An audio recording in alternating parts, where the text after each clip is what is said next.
The LinkedIn Podcast Network is sponsored by TIAA. TIAA makes you a retirement promise, a promise of a guaranteed retirement paycheck for life. Learn more at TIAA.org/promises pay off.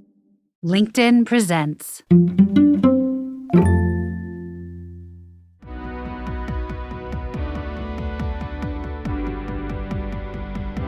I'm Maura Aarons-Mele, and this is The Anxious Achiever, the show that looks at the intersection of mental health and work, and how we can all do both better.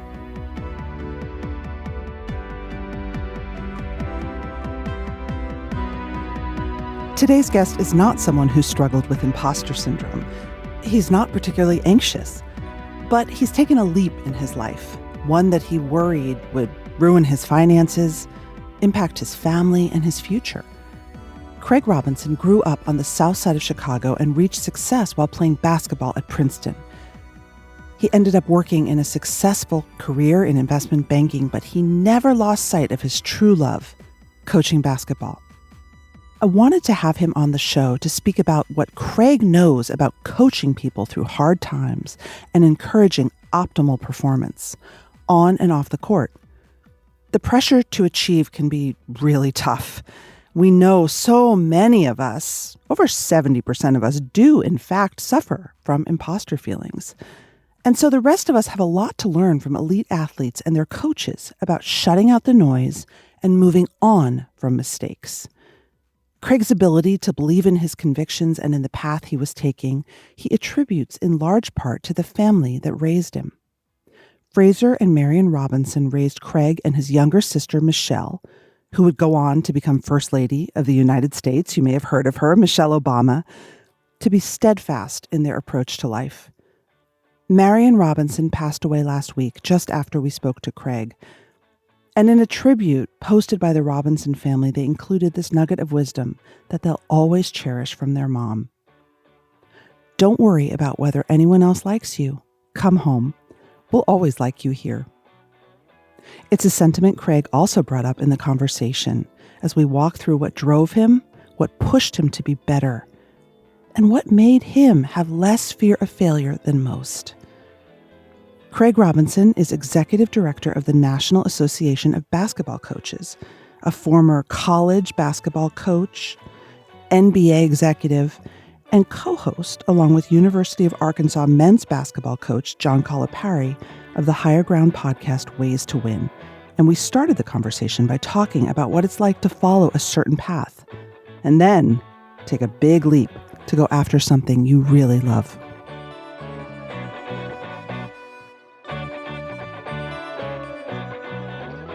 As I was going down the rabbit hole, I was so curious about your relationship with achievement and success. Okay. You're a basketball legend, not my words, Princeton's words, at Princeton. Ooh. You went to business school. You became a banker. Right. And then you became a coach. And I would imagine as a starting off coach, not making a ton of money. No. Was that a new decision for you to sort of choose passion over prestige and achievement? Or what did that feel like for you? Great question. So the first part of that, was it new to pick passion over profession? At that time in my life, it was new because, well, actually, it wasn't brand new. So I was fortunate enough to go to Princeton, played and did really well. I got drafted into the NBA by the Philadelphia 76ers the year after they won the championship. So they didn't have room for any new contracts except for the first round draft pick. And I was a fourth round draft pick, and he and I played the same position. So it was really known to me that it was going to be hard for me to make the team. Mm-hmm. But I went to camp and I did well, and I got invited to play on a team overseas. So I played 2 years in England for the Manchester Giants. But what happened over there, I was playing for a coach who was an American coaching in England, and he was a successful coach over in England. And he knew who my college coach was, Pete Carrill. And he asked me, would you mind implementing some of the Princeton offense. I love that stuff, but I just haven't had anybody to teach me. And I'm like a 21-year-old kid. Now, back then, when you're 21, you're still a kid. And You're I not was Anthony a kid. Edwards. You're not Anthony. I wasn't Anthony. But Anthony Edwards is still a kid. Let's face it. He's just a baby. And you get it when he gets interviewed. And I love when they interview him because you see the joy of a child in his eyes and in his voice. But I was just a kid. And I was like, sure. We put in some stuff and our team was wildly successful. Huh. So bounce ahead till I come back after the season. And so I'm flying back through New Jersey. So I stop off. I go to Princeton to see my sister who's still in school there. And I stopped to see Coach Carrill. And I said, Coach, I know what I want to do. I want to be a coach. Now, you have to realize this was 1984 when the coaching profession, you had to love it to be in it. You weren't making millions of dollars like coaches are now if you coach Division I. And he said, you don't want to be an effing coach. And he didn't say effing.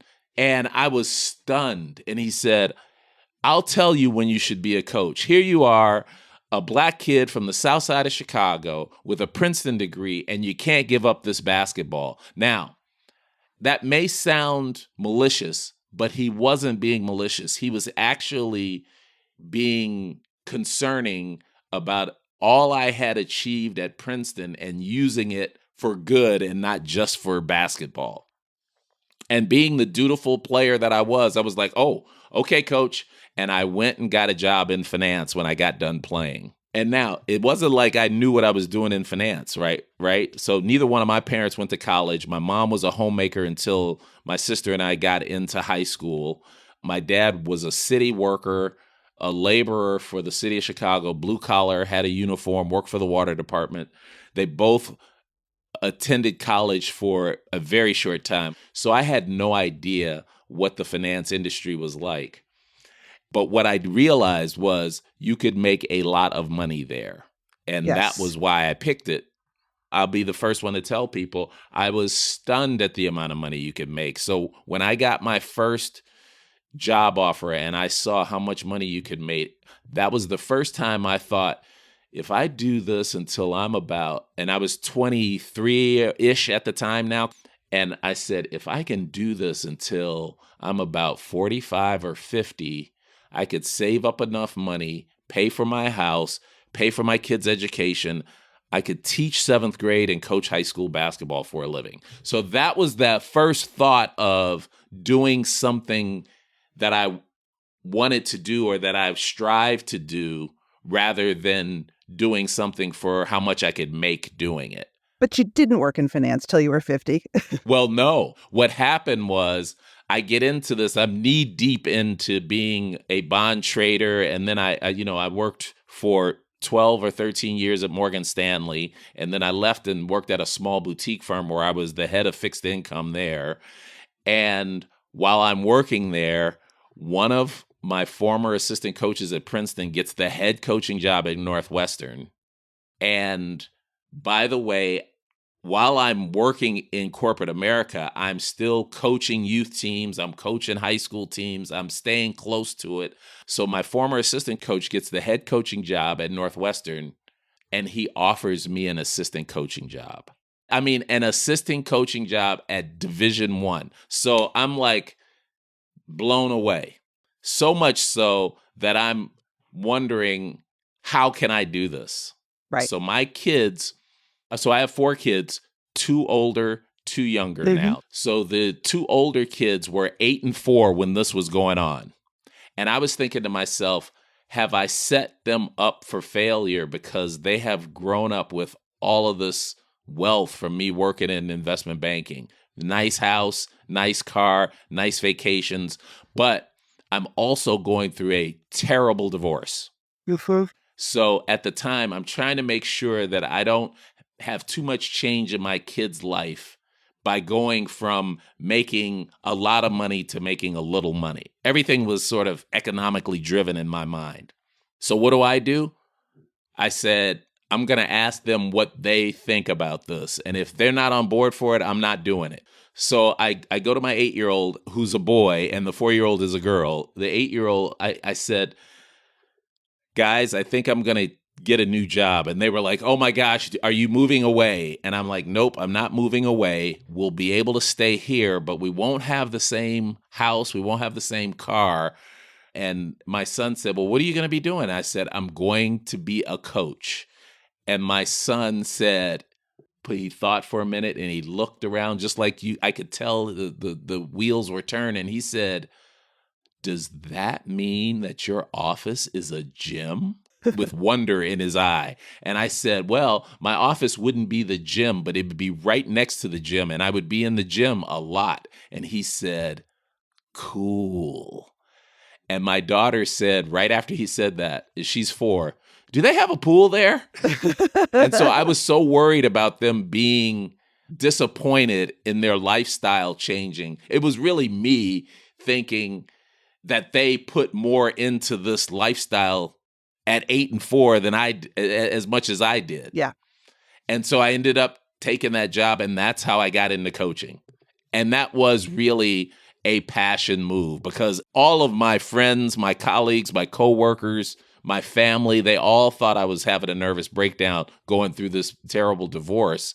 But really, it was the best thing that could have ever happened to me. It was always in the back of my mind because my dad was the one who said, if you can find something that you love doing, you'll never work a day in your life. And that stuck with me until now. I mean, I think about him all the time when I look at all the things I've gotten to do because I was willing to take that risk and do something passionate. What's the lesson there for listeners? I think all of us can relate, especially those of us with kids. I'm in my middle age. I got 3 kids. I got a mortgage. I'm like, I don't have choices. What's the lesson there?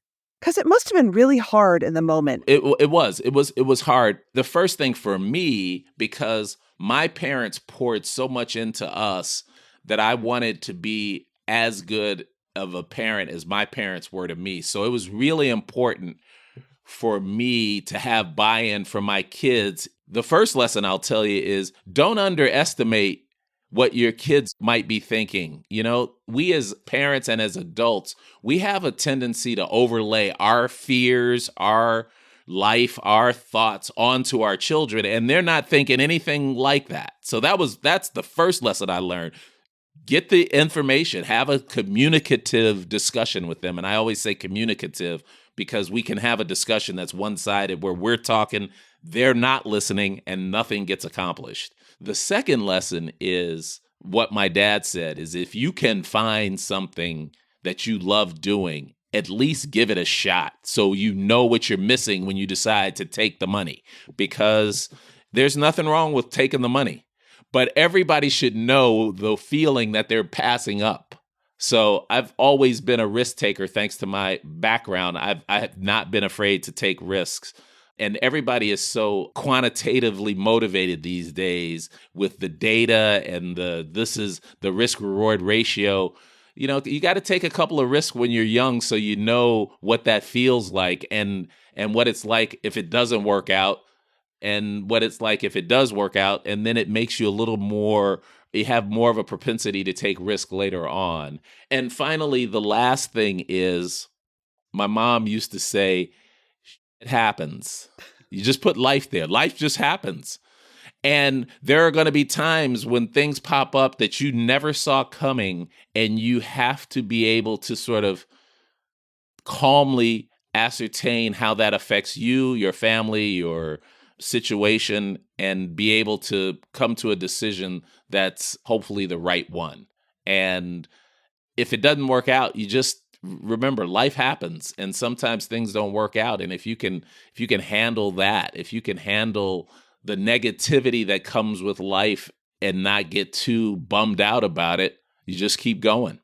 What about, and you talk about this a lot when you interview people, what about the what ifs? What about the shoulds? What about the I can't do this, I'm not good enough, I'm going to fail feelings? Like, how do you even have those feelings? How do you manage them? So it's interesting. And I'm glad you brought that up because I know that's a big part of what you talk about. And I have to go back to my parents. And when we were younger, our parents made it perfectly clear to us that the only thing that matters is what you think about yourself and what the people who you care about think. So the people in this house around this kitchen table, that's what matters. It doesn't matter what the people outside of here think because, number one, they don't know you. Number two, you don't know, even if they know you, you don't know if they really care about you. So you can't let their fears, their prejudices, their negativity affect what you do. Now, we didn't have social media that was bombarding us with negativity and judgment and all the things that these young people are dealing with. So it was much easier for me to handle the what ifs back then because my mom and dad were like, did you do your best? And if you can answer yes to that, then that's all you need to know.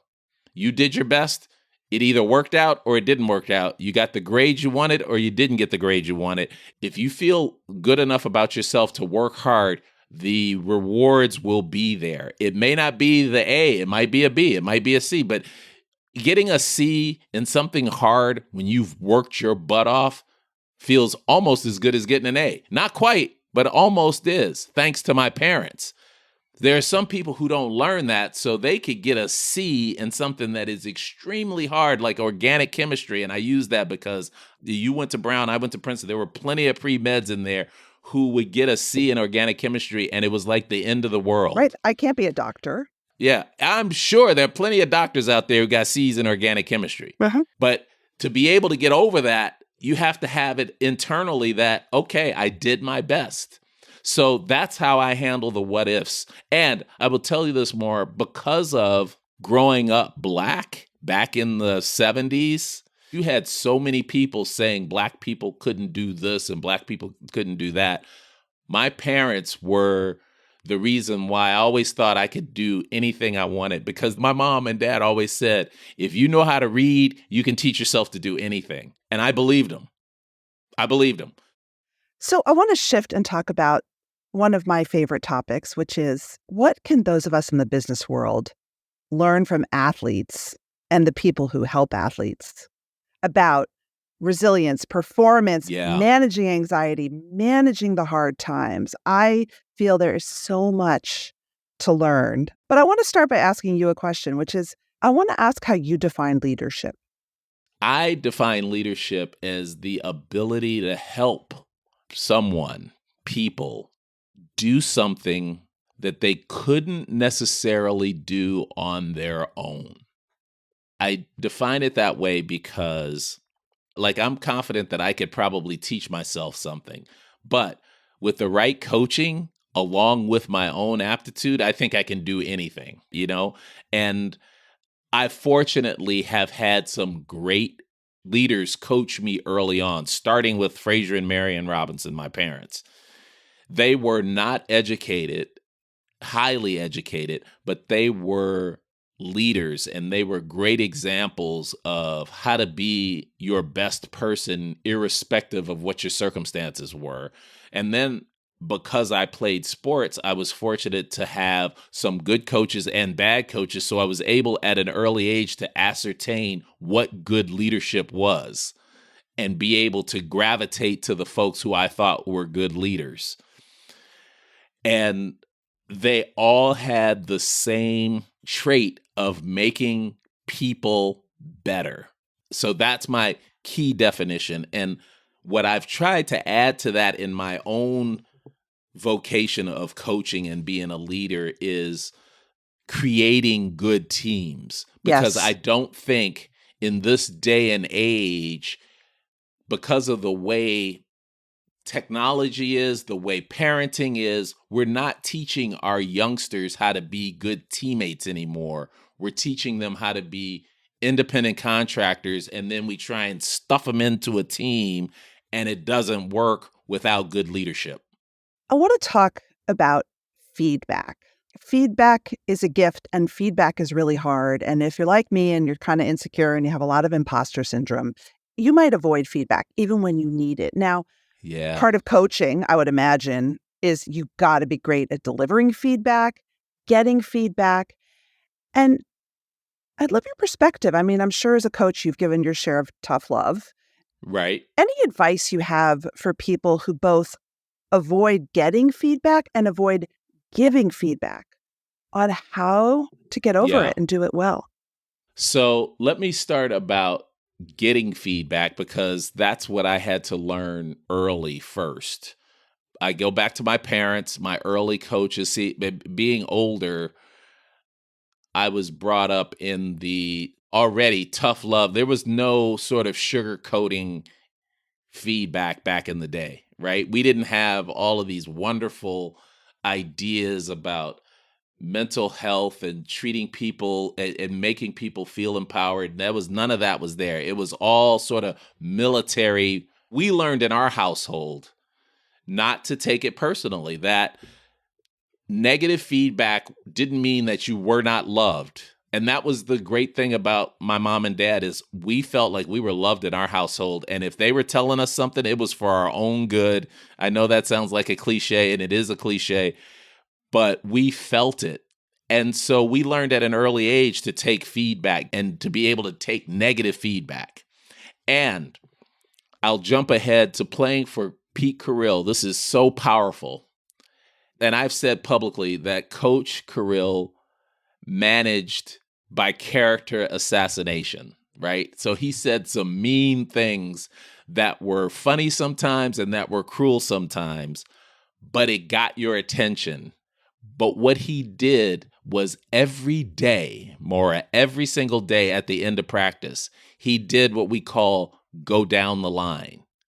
So you got 15 players sitting in front of you. Every day, he would tell each person individually what they did well and what they did poorly vis-a-vis everybody else on the team. So he did this in front of everybody. So if you were the number one player, you knew why you were the number one player. And if you were the number 15 player, you knew why you were the number 15 player.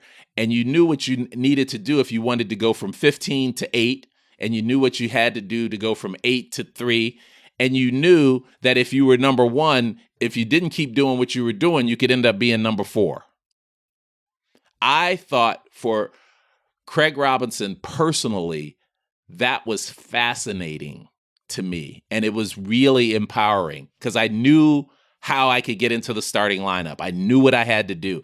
And I either went out and did it or didn't do it. Now, I ended up doing it and moving up the ranks, and I never had any issue with it. But some of my teammates thought it was woefully cruel getting feedback in front of everybody else. Well, because, I mean, not everyone has the strong foundation of parents who love them no matter what. That's right. So what I tried to take in my coaching was I tried to take the philosophy of that without the cruelness. So I would, as a manager first, because I was a manager before I was a coach, even though I feel like everyone is coach. We just haven't embraced the fact that we're all coaches and we all get coached. But as a manager, I would do that selectively. I would pick times in meetings where I would give feedback to someone individually within the group.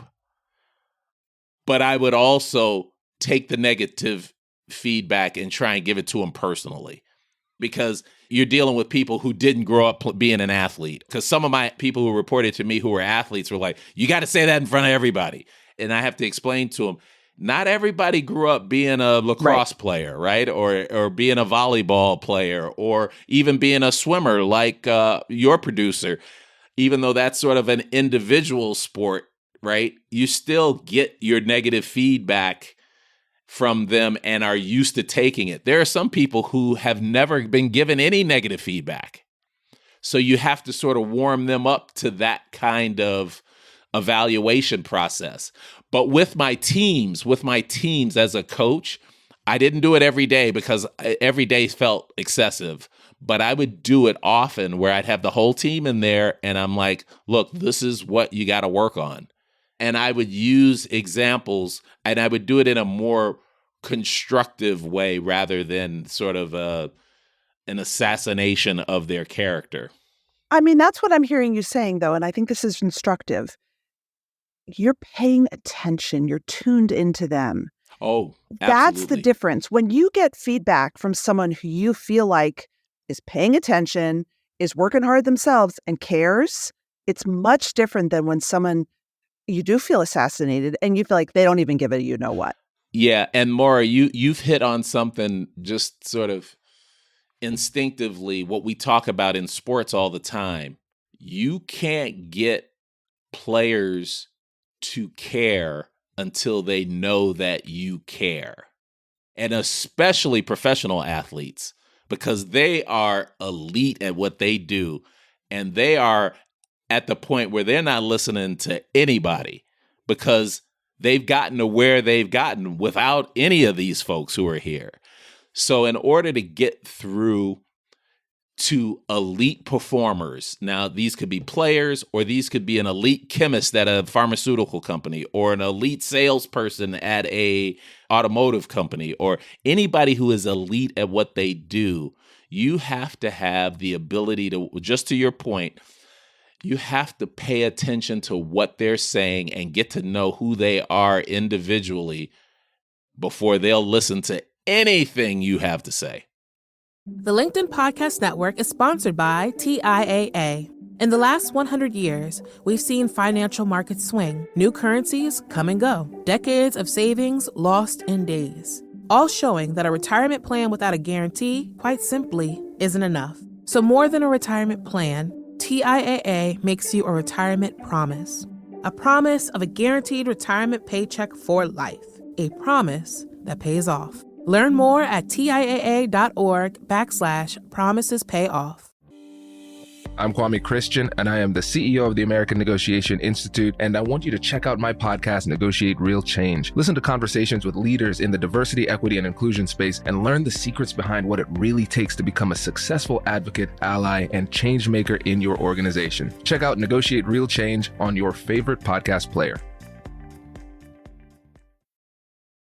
There's been some research in social sciences about what happens when your identity is fused with your performance.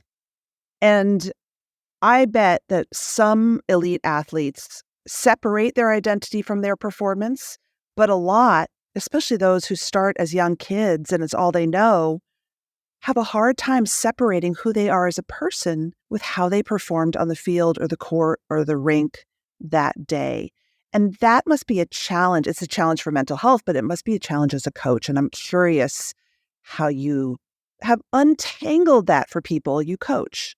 Yeah, it doesn't surprise me that somebody's done a study of that, because it is prevalent everywhere, not just sports, but it is really prevalent in sports for the reason of it's hard for all of us as people to be really good at something. It's just hard. Life is competitive, right? And I didn't realize that until I got cut from the Sixers. That was my first sort of time getting cut, right? Like I had been successful in basketball, but I never had basketball be my identity because my family would never there was all kinds of stuff going on in our family. So everybody supported my basketball, but it wasn't like that's all you can do. But for a lot of athletes, their journey to greatness comes out of a need to be good or great for their family's sake. Like they got to get out of their environment. The only way to do it is through sports. And so their identity is who they are on the court, on the field, no matter what your sport is. And I maintain it's not just the underserved community folks. You know, you see a lot of elite sort of upper class sports like golfers, tennis players, whose identity is solely what they do. Oh, yeah. It is solely what they do. And you don't realize it until they stop doing it and they fall off the face of the earth and they have these major mental health issues or just life issues, right? They just were not prepared for being somebody other than this great sports person. And the world is littered with these people all over the place. We just don't talk about them a whole lot. And so part of my coaching has always been, we're not just coaching basketball, we're coaching life. We are coaching everything. We are talking about everything. And the way we would do it, my staff and I, when we were coaching, is we would take those times that we were traveling together, we were having meals together. That was when we talked about other things. We didn't just talk about basketball. We didn't just have video sessions with our downtime. We talked about financial literacy, what to do with your money, compound interest. We talked about raising families. We talked about how to treat your significant other. We talked about life stuff. And you know what I did? I copied what my mom and dad did when we were sitting at our kitchen table. That was all I did. And added to the things that I thought were important. You know, we'd have a meal. We get our players to put their phones on the tray. As you walked in the door, we all put our phones over there and we had discussions and we talked about everything. And that's how I would try and coach people out of, look, you are not just a basketball player. You know, if you're lucky, you're going to be like me and play basketball till you're about 37, and then you're going to start having injuries and you're going to pick a different sport to do recreationally, or you won't do anything. But you will be working for the rest of your life. So let's figure out something that you love doing early on that you can use your basketball network to get you into and be a happy person outside of the game. So that's what I would do more when I was coaching. From a management standpoint, you know, when your listeners are in corporate America and they're managing people, you can have these same discussions when you're traveling with folks, you know, like when you're on a call with one of your direct reports, or you're having a meeting with one of your direct reports, or you're having a lunch with one of your direct reports, talking to them about something other than work is how you do it. It seems instinctive, but people don't do it in the corporate world. It's just business, business, business. But it shows you care. All right, another question. One of the things that I admire athletes most for is throwing a terrible pass. I was watching the Celtics last night. Throwing a terrible pass, shooting a terrible basket, air ball, and then snap right back. Defensive rebound. That's right. Yes, yes. Can you teach that? Absolutely, absolutely. And this, to me, this gets back to all of your work you do on the whole anxiousness and the imposter syndrome. You know why athletes don't have imposter syndrome? A lot of them don't, is because just of that. Because if you're sitting there wallowing about the shot you missed, you're going to get dunked on the other end. So we are taught to move on to the next thing. Why sit there and wallow it? All right, you missed a shot. You know what? Steph Curry's missed more shots than you've ever taken because he takes so many so that he can make them. And we just learn as athletes, and you're an athlete. You've learned this. There are many, many mistakes that are going to happen. You can't let them break you down. And if you haven't played a sport and sort of gotten used to making enough mistakes where you have, and I'll use your Celtics. I love the Celtics. They take so many bad shots because they're so confident that the next one's going in. Jason Tatum must have missed 4 shots, and then he hits that shot that pretty much wins the game last night. It's just, I love it because the great players will just keep playing. It's the mediocre guys who will be like, oh, I'm not taking that shot. Right. Here's another question with my Celtics. Everyone has agreed in Boston, and listeners, if you don't like basketball, I promise this is still instructive. Everyone has agreed, and poor Jason Tatum is 26 years old, that if we don't win it all this year, we're failures. Right. How does he sleep at night? How does he listen to, I hope he doesn't listen to ESPN, who are saying, like, if the Celtics don't win it all, they should just pack it up. They're not, and show up for the next game tomorrow night as a champion. How do you externalize all the pressure and criticism and chatter? Well, that is much harder to do today than it was for me 30 years ago, Yeah, right? for sure. Because I would have to go to a newspaper to see somebody say something negative about me. Now these kids open up their phones and they've got like, thousands of people in their mentions, right? And they can't help themselves but to read them. No, because we're human, of course. Because you are human. And what really good professional athletes and really good athletes in general, so good college athletes and good high school athletes, what they have learned is how to hold that at bay. Because I'm not going to say that they don't listen to it. Somehow they hold it at bay so that they can get done what they need to get done. And the ones that can't do that get sucked into the vortex of negative social media. And somebody like Jason Tatum has been in the gym working on his craft so much, you cannot make him think that you know more as a fan than he knows as a professional. So he's somehow kept all of that at bay. And part of it is an understanding of the ecosystem. That's the great thing about guys like Jason Tatum, and I'm trying to think of people, a guy like Nikola Jokic, who is the center for the Denver Nuggets. Anybody who is in their lives public enough where they're getting negative feedback, they're getting positive feedback, but they're also getting a lot of negative feedback.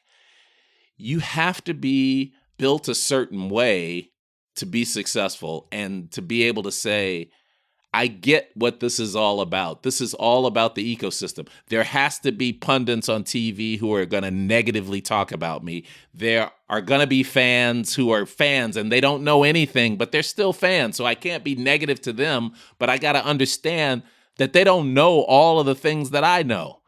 Right? As a coach, I got to know that there are people out there gambling their mortgage. So when we lose a game or when we don't win by enough points, it has cost them their mortgage payment. And he has sent me an email saying that I am the worst yada, yada, yada he's ever seen. That all happens. And I got to be able to understand, well, this whole ecosystem is set up for all of this to coexist. And I got to be strong enough to keep it all at bay and do my job. Right. That's really relevant, I think, for everyone who feels, maybe they're in a big new job, right? And the weight of the world feels like it's on their shoulders. Is like, how do you step outside of the system? Because look, I'm no Jokic, right? Like I'm sensitive. I don't have that Terminator-like ability. Does that mean I can't be successful? No, not at all. I just think the more you understand your situation, I guess you're being sort of globally empathetic, right? So the more you understand the situation from those people who are shooting arrows at you, the more you realize it's not that bad. Yeah. At least that's how I do it. That's how I stay above the fray. And that's when I'm coaching or when I'm leading, that's how I try and keep my team above the fray. I try and help them understand that we're part of a bigger ecosystem here. And the more you understand that ecosystem, the better you can use it to your advantage. And I love that.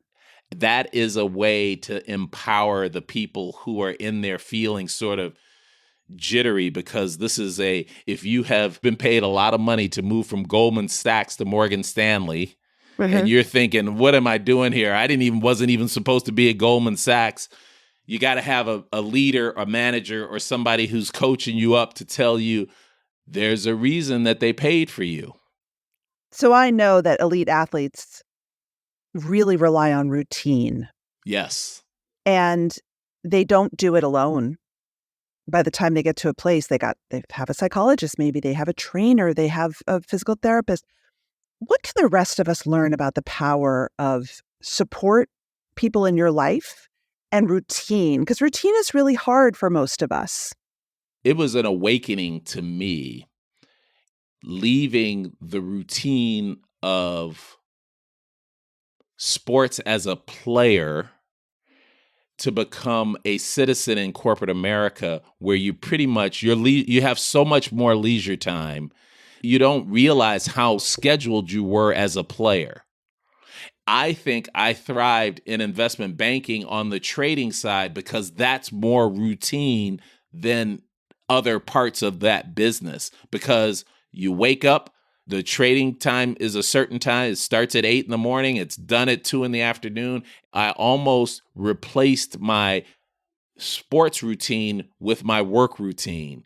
But then I went from working in corporate America back into sports, which was a routine driven.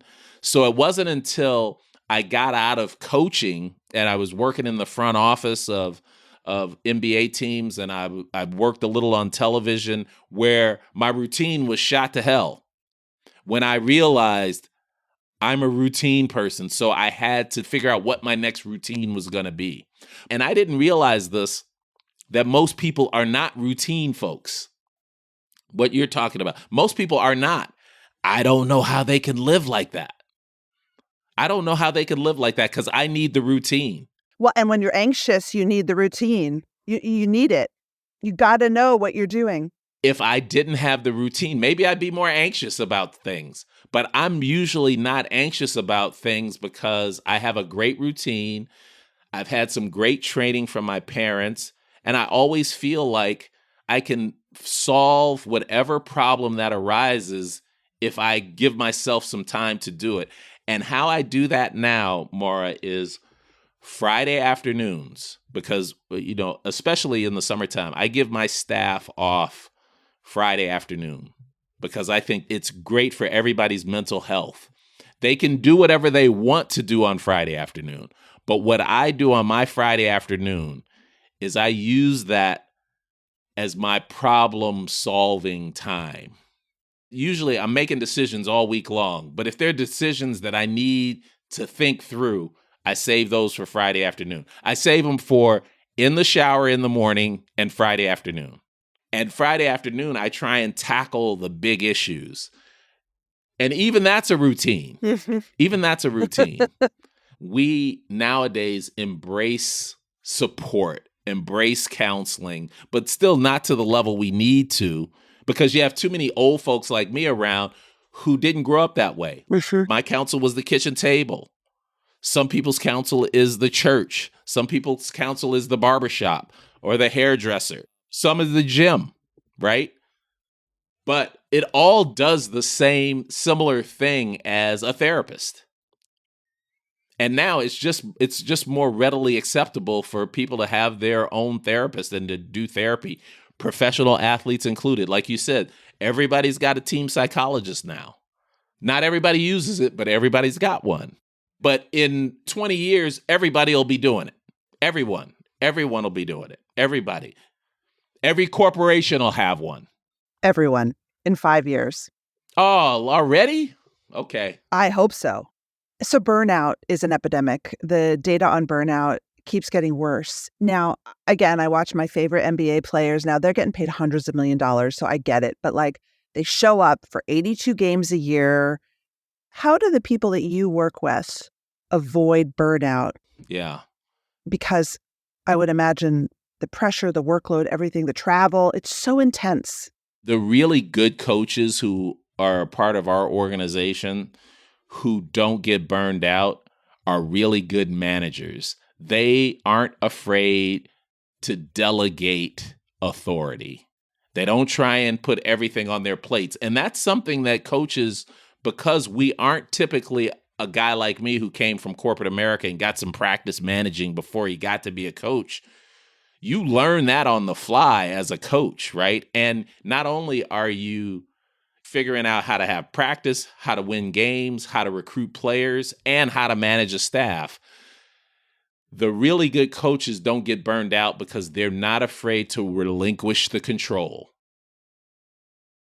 And it's the same in corporate America. It's the same like when I'm talking to people, my friends who are running big companies and they're trying to orchestrate their companies like a team. It's like you can't manage them like Coach Kirill coached. You have to delegate it. You got a staff. Maybe your best performer might be your best next manager. You got to decide how to get him to teach somebody else how to be a good performer because you need him more to help you manage. It's so interesting to me how in corporate America, people are so fiefdom oriented, right? They're like, I'm keeping my little stuff over here because that's going to save my job and get me paid. And they don't realize in really good companies, you train your replacement, that's how you get promoted. That's not intuitive because that sort of goes against the competitive nature of climbing the corporate ladder. How do young athletes who've been showing up doing the same thing every day for years, how do they avoid it, do you think? It's learned behavior. It's learned behavior. That's why coaches and teachers and mentors are so important. It's so important because, as I said earlier, I do believe this. I don't think we're raising team players anymore. See, my parents and our generation, and probably still in your generation a little bit, were raising team players. They were like, okay, you have to strive as an individual, but you have to remember you're going to be part of a team. And you learn that sometimes in sports if you don't learn it at home, or you learn it in a club, or you learn it in some social environment. I see us now raising independent contractors, unfortunately. And folks are just trying to optimize your ability to amass wealth or amass skill or amass something outside of the team rather than doing it together. The big change I see is that we had trust in institutions to take care of us. We were part of a team at an institution because we believed that that was a good thing to do. Nowadays, that institution that you've given your time to could lay you off by email. Right. You're absolutely right. But who are these institutions? They're all individuals who don't know how to be teams. We can blame it on the institution, but it's like the NCAA blaming things on the schools. The schools make up the NCAA. People make up these institutions. So let's call it what it is. It's the wrong people at the top. Yes, I will agree with you there. But you're raising a young person today in a world where things feel scarce. Right. And so I see parents all the time. They are literally raising their kids to think only of themselves. It is a strategy. Yes. Yes, it is. And this may sound unrealistic because I'm not poor now, but I grew up poor.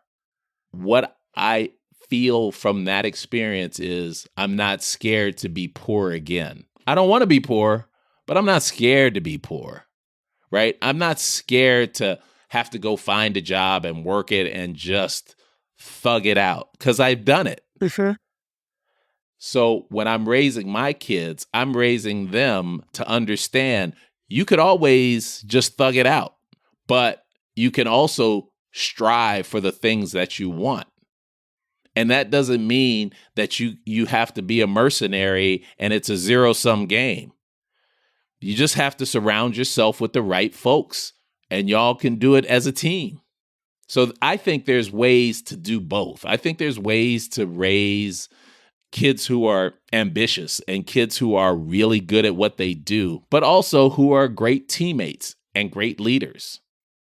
Because until we start doing that, we're not going to have any good leaders because all the people who sort of rise to the top are going to be mercenaries.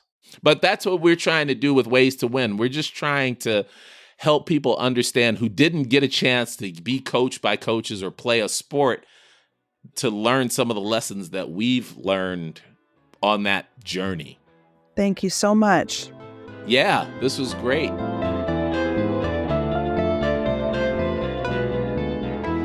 Many thanks to Craig for sharing his story, and our deepest condolences to the Robinson and Obama families for their recent loss. For those of you who haven't listened, I'd encourage you to check out Craig's podcast, Ways to Win. That's it for this episode of The Anxious Achiever. The show is produced and edited by Mary Dew with production support and sound engineering by Nick Krinko. If you like what you heard, head to your favorite podcast app. Leave us a review. It really matters, and we appreciate the time and effort it takes. And if you don't subscribe or follow the show already, now's the time. And let us know what you'd like to hear more of. I get some of my best ideas from my listeners, so find me on LinkedIn, send me a message. You can find my weekly newsletter there as well. A big thanks to LinkedIn and all the listeners out there and our guests in the anxious achiever world. Until next time.